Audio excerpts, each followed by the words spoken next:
नमस्कार. आज आपण ऐकणार आहोत बाप ही कथा. ही कथा लिहिली आहे प्राजक्ता क्षीरसागर यांनी. राणी केव्हाची मागल्या परसदारी बसली होती, एकटीच, निवांत. आज तिला एकांतच जास्त आवडत होता. डोक्यात विचारांची गर्दी झाली होती. अनेक शंका प्रश्न थैमान घालत होते. बिचारी राणी भांबावून गेली होती. विकार डोळ्यांनी दूरवर बघत बसली होती, शून्यात. काल स्वप्नाने रंगून गेलेले डोळे आज उदास होते. काल अवखळपणे खळाळून हसणारी राणी आज मूक झाली होती. किती स्वप्न पाहिली होती तिने. का असं झालं तिला काहीच कळत नव्हतं. आता तिच्या बाबाचा निर्णयच तिचं भविष्य ठरवणार होता. बाबा, तिला जीवापाड जपणारा तिचा बाबा. काय निर्णय घेईल बाबा? तिचा जीव धडधड करायला लागला. नकळत तिच्या डोळ्यातून पाणी उघळू लागलं. गालांवरून काही थेंब खाली ओसंडून तिच्या हातावर सांडले तेव्हा ती भानावर आली. नको नको, रडायला नको. बाबांनी पाहिलं तर? तिचा बाबा तिच्या डोळ्यात एक थेंबही बघू शकत नव्हता. तळ हाताच्या फोडासारखं तिला जपलं होतं. ती होतीही तशीच, सावळी पण सुरेख, स्वप्नाळू, मनमिळाऊ. जितकी साधी तितकीच गोड. तिला लहानपणीचा एक प्रसंग आठवला. तिच्या लहानपणी तिच्या घरी एक बकरी होती. राणी लहान असताना बकरीचे खूप लाड करी. काही दिवसांनी त्या बकरीला 2 पिल्लं झाली. मोठी पाठ होती तर लहान बोकड होतं. बोकड कमजोर होतं. पहिल्याच रात्री त्याला एका भल्या मोठ्या दणकट बोक्याने दातात धरून पळवले. पाठ राहिली. बोक्याने पिल्लू पळवलेलं राणीने पाहिलं होतं. मग दुसरं पिल्लू जाऊ नये म्हणून ती त्या पिल्लाला कुशीत घेऊन झोपायची. काही दिवसांनी मोठी बकरी रानातच मरून पडली. आता फक्त छोटी पाठ राहिली होती. राणी तिला जीवापाड जपायची. ती सुद्धा राणीसोबत खेळत बसे. तेव्हा परिस्थिती जेमतेम होती. पाठ 4 महिन्यांची झाली. बरीच मोठी दिसत होती. एकदा पैशाची खूप निकड आली आणि बाबांनी बकरी विकायचा निर्णय घेतला. बाबांनी खाटकाकडे बकरीची किंमत विचारली. तो 500 देतो म्हणाला. गावात दुसरीकडे विकायची झाली तर कुणी 300 रुपये दिले नसते. बाबांना बकरीशी राणीचा जिव्हाळा पाहून विकायची हिंमत होईना, तेही खाटकाला. राणी काय म्हणेल? बाबा विचारात पडले. बाबांना काळजीत पाहून आई बोलली, का हो, 4 महिने वागवलेली पाठ सोडता वाटत नाही आणि 20 वर्ष वाढवलेली लेक, ते तर द्यास लागते ना दुसऱ्याच्या हाती. असा धीर सोडला तर कसं होईन? इतका जीव हळवा करू नये. बाबा चरकले. बोलले, माझी लेक गुणाची हाय. तिच्यासाठी लाखात एक पोरगा पाहीन. धीर तर धराच लागीन ना. पोरीचा बाप हाय मी. पण आपली लेक बघ, किती जीव लावते. राणी दारातून बघत होती. तिला फार काही कळलं नाही, पण शब्द लक्षात राहिले. बाबांच्या डोळ्यात तरळलेलं पाणीही लक्षात राहिलं. आज त्या शब्दांचा अर्थ कळत होता. राणीचं मन राखण्यासाठी त्यांनी बकरी खाटकाला नाही विकली, कमी किमतीत गुरख्याला विकली. राणीच्या रडून कोमेजलेल्या चेहऱ्यावर हसू फुललं. नाही, बाबा असं नाही होऊ देणार. आपले बाबा हळवे आहेत, ते मला समजून घेतील. नक्की. 4 महिने वागवलेली बकरी ते खाटकाला देत नाही तर आपल्याला कसं जाणून बुजून दुःखात लोटून लावतील? राणी स्वतःची समजूत घालत होती. राव, राणीचा बाबा, नावाप्रमाणे साधा सरळ माणूस होता. छोटंसं कुटुंब होतं. म्हातारी आई, बायको छाया, मुलगी राणी, धाकटा मुलगा संजय.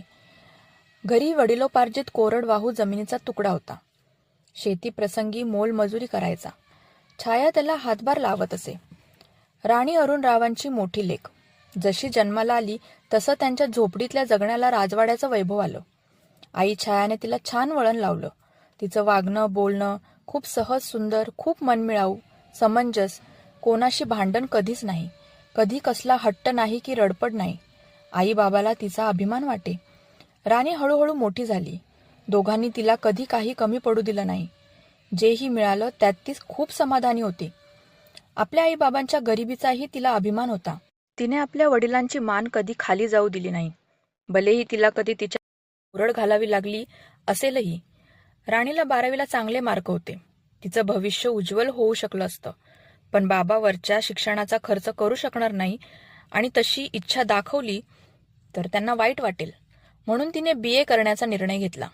तिच्यापेक्षा अभ्यासात मागे असलेल्या पोरी इंजिनिअरिंग करत होत्या, कोणी सायन्स घेऊन पुढे जात होत्या. तिने मात्र वाईट वाटून न घेता स्पर्धा परीक्षा देण्याचा निर्णय घेतला. राणी बोलून दाखवत नसली तरी तिच्या बाबाच्या मनात तो सल होताच. की आपण मुलीला उच्च शिक्षण देऊ शकलो नाही. आतापर्यंत त्यांनी तिला खूप जपलं होतं. आता एकच इच्छा होती, ती म्हणजे राणीला योग्य स्थळ शोधून काढायचं. तिला साजेसा मुलगा शोधायचा, तिची काळजी घेणारा, तिला जपणारा, तिच्यावर प्रेम करणारा. बाप आणखी करू तरी काय शकतो? तिला सासरी धाडणं म्हणजे खरं तर त्याला कल्पनाही करवत नव्हती. पण ही जनरीत होती. कशी बरं मोडू शकत होता? लेक परक्याचं धन असते याची जाणीव त्याला राणी मोठी होत असताना क्षणोक्षणी होत होती. तिच्याकडे बघताना नकळत त्याचा जीव हळवा होई. डोळ्यांच्या कडा ओल्या होत. एक दिवस अरुणराव बाजारातून घरी आले. राणी वाट बघत होती. मात्र आज ते एकटे नव्हते. सोबत पांढरे शुभ्र कपडे घातलेला एक मिशीवाला माणूस होता. अरुणरावांनी अंगणातूनच हाक मारली. राणी, ए राणी, बाय हे धर. हातातली पिशवी तिला सोपवत ते बोलले. बघ पुलगावचे पाहुणे आले. चहा मांड, जा पटकन. राणी पिशवी घेऊन आत गेली. लगेच पाणी घेऊन आली. तिने छान चहा केला, दोघांना दिला. 2 दिवसांनी त्या घरी येऊन गेलेल्या नातेवाईकाचा अरुणरावांना फोन आला. तो माणूस जे बोलला ते ऐकून त्यांचा आनंद गगनात मावेना. सहज आलेल्या त्या नातेवाईकाला राणी खूप आवडली होती. त्याने राणीसाठी एक खूपच छान स्थळ सुचवलं होतं. त्यांच्या नात्यात एक शिकलेला मुलगा होता. पुण्यात कंपनीत नोकरीला होता. गावात घर होतं, शेती होती. आई बाबा गावात शेती सांभाळत. मुलगा एकुलता एक, देखणा, रुबाबदार, बांधलेलं घरदार. बास, आणखी हवं तरी काय होतं? पुढल्या हालचाली वेगात झाल्या. मुलगा, मुलाचे बाबा, मामा, आणखी काही सोयरे धायरे एकत्र आले. अरुणरावांनी सगळी व्यवस्था केली. चहा, पोहे, गप्पा सुरू झाल्या. राणीच्या आईची आज न्यारीच गडबड सुरू होती आणि राणी, ती तर वेगळ्याच विश्वात होती. आईने तिला फिकट गुलाबी रंगाची साडी नेसायला दिली होती.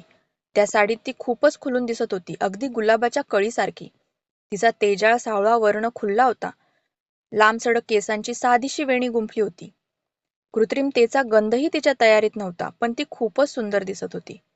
राणीच्या बाबांनी तिला हाक मारली. ती हळूवार पावलांनी बैठकीत गेली. तिच्या हृदयाचे ठोके खूप वाढले होते. नजर वर उचलली जात नव्हती. समोर बसलेल्या अनोळखी माणसांबद्दल उत्कंठा तर होत, पण हजारो प्रश्न होते. कुतूहल होतं. तिला बाबांनी पाटावर बसायला सांगितलं आणि बाजूला उभे राहिले. आज ते त्यांची आयुष्यभर मोठ्या मेहनतीने चितारलेली कलाकृती जगासमोर पेश करत होते. ती जी पाटावर बसली होती ती फक्त लेख नाही, तर त्यांची आयुष्याची कमाई होती, त्यांची उमेद होती. त्यांचा जीव खालीवर होत होता. पण राणीला धीर यावा म्हणून ते तिथेच उभे राहिले. जुजबी प्रश्न विचारून पाहुण्यांनी राणीला जायला सांगितलं. राणीने सर्वांना वाकून नमस्कार केला. राणी सर्वांना पसंत पडली होती. मुलाचा होकार मिळाला होता. सर्व आनंदात होते.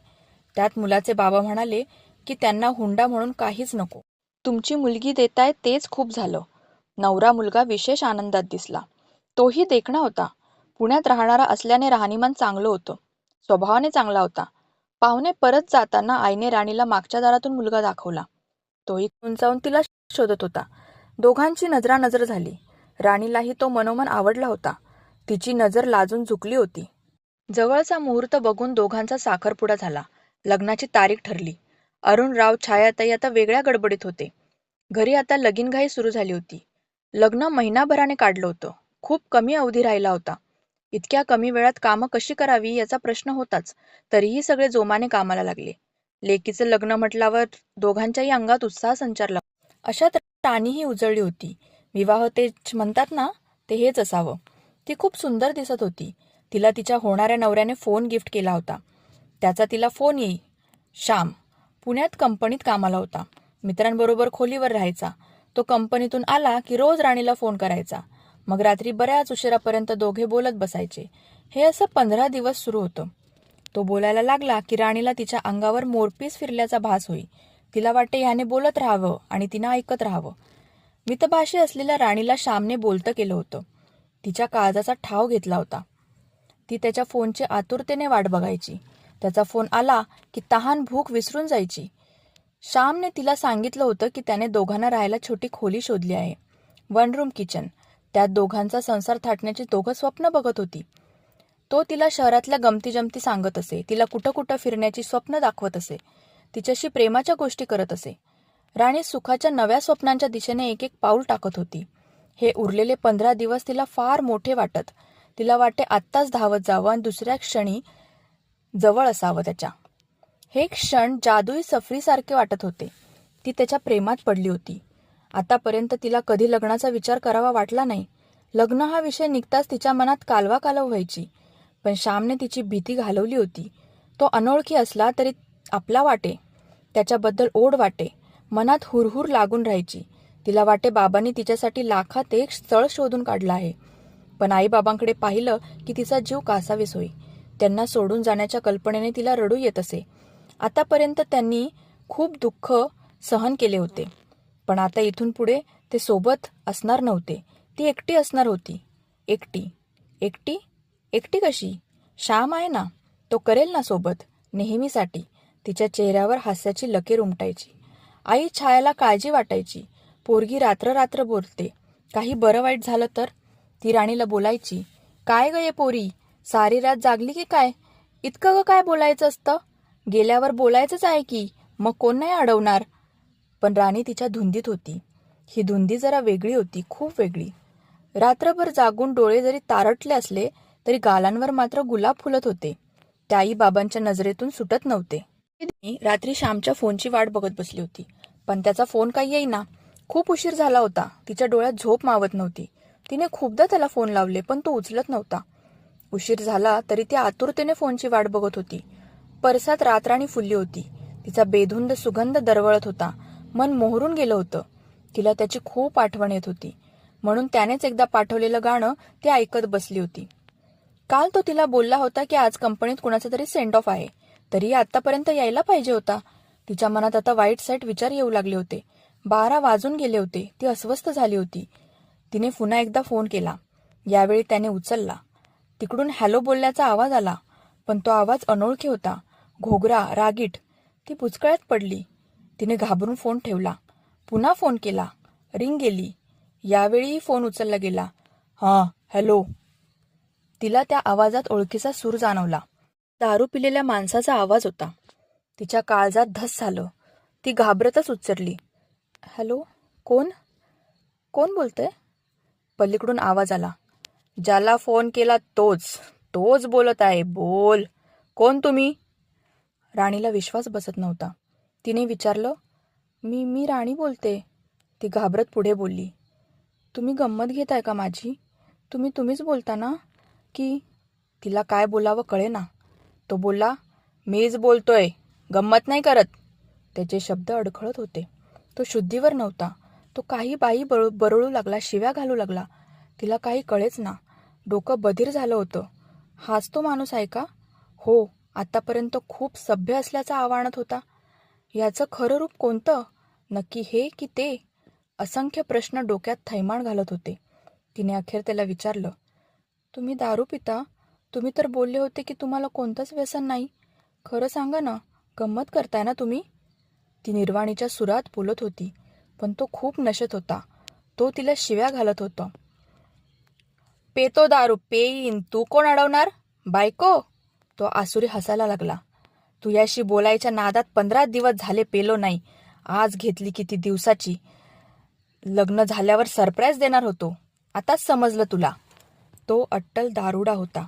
राणीला आता कळलं. तिच्या पायाखालची जमीन सरकली. ती धाडकन पायरीवर बसली. त्याने दिलेला फोन तिने जोरात जमिनीवर भिरकावला आणि ओंजळीत तोंड लपवून हमसून रडू लागली. मग जाग आली म्हणून अरुणराव उठले होते. रोजच्यापेक्षा काहीतरी वेगळं संभाषण वाटलं म्हणून ते दारामागेच थबकले होते. राणीची आत्ताची कृती त्यांनी पाहिली आणि काय झालं असावं याची कल्पना आली.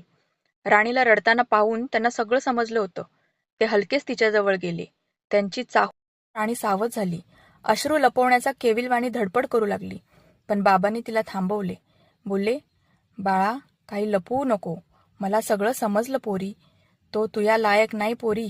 चुकलं माझं, माफ कर. काहीच विचारपूस नाही केली. तुझं लग्न ठरवलं. तिला पोटाशी धरत ते बोलायला लागले. विश्वास ठेव बाय, मी असं होऊ देणार नाही. मी माझी लेक दारुड्याला नाही देणार, कधीच नाही.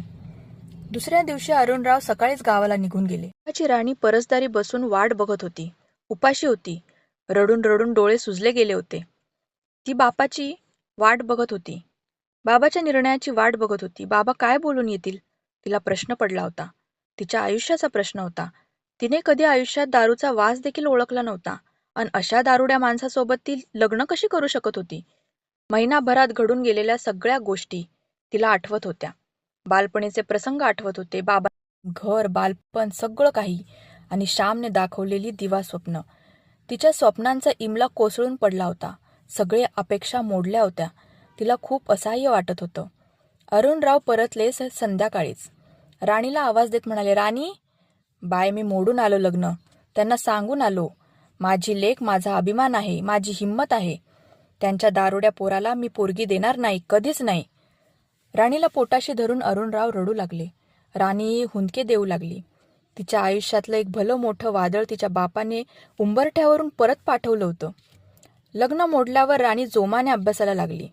राज्यसेवा पूर्व परीक्षा 15 दिवस राहिली होती. ती दिवस रात्र एक करून अभ्यास करू लागली. तिची मेहनत फळाला आली. ती मेन्ससाठी पात्र झाली. मुख्य परीक्षेचा अभ्यास तिने जीव तोडून केला. पेपर झाले, मुलाखत झाली. बघता बघता राणी नायब तहसीलदार झाली. आज तिच्या बापाच्या डोळ्यात आनंदाश्रू होते. बापाच्या पाया पडायला राणी वाकली, तेव्हा तिच्या अश्रूंचे थेंब बापाच्या पायावर सांडले. एका चुकीच्या वळणावरून तिचं आयुष्य याच बापाने सावरलं होतं. त्यामुळेच आज ती इथपर्यंत पोहोचू शकली होती. असा बाप प्रत्येक मुलीला मिळावा, अशीच मनोमन प्रार्थना करत होती.